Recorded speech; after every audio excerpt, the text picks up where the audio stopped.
Life lessons you learn too late. 1. Not everyone who smiles at you is happy for you. 2. Sometimes, losing someone is actually finding yourself. 3. Protect your peace more than you protect your image. 4. Time reveals what words try to hide. 5. The right people will never make you beg for basic respect. 6. Silence is sometimes the strongest answer. 7. You don't need to explain yourself to everyone. 8. A small step every day can change your entire life. 9. Never make a permanent decision because of a temporary emotion. 10. People show you who they are, believe them.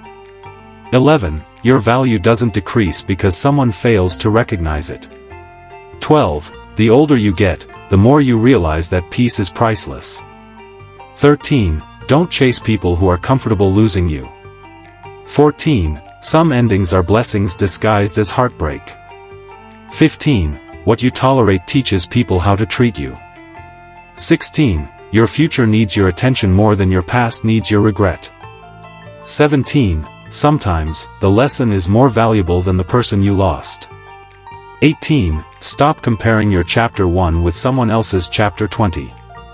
19. You can forgive someone without giving them access to you again. 20. Not every battle deserves your energy. 21. Growth often begins where comfort ends. 22. The best revenge is becoming someone you are proud of. 23. Don't let one bad chapter convince you that your story is over. 24. Your peace is worth more than winning an argument. 25. Learn to walk away before you lose yourself trying to stay. 26. Success is not always loud, sometimes it looks like peace, discipline, and consistency. 27. Some people come into your life as lessons, not destinations. 28. Be patient with yourself, you're becoming someone you've never been before. 29. What feels like a delay may be preparing you for something better. 30. At the end of the day, choose peace, choose growth, and choose yourself.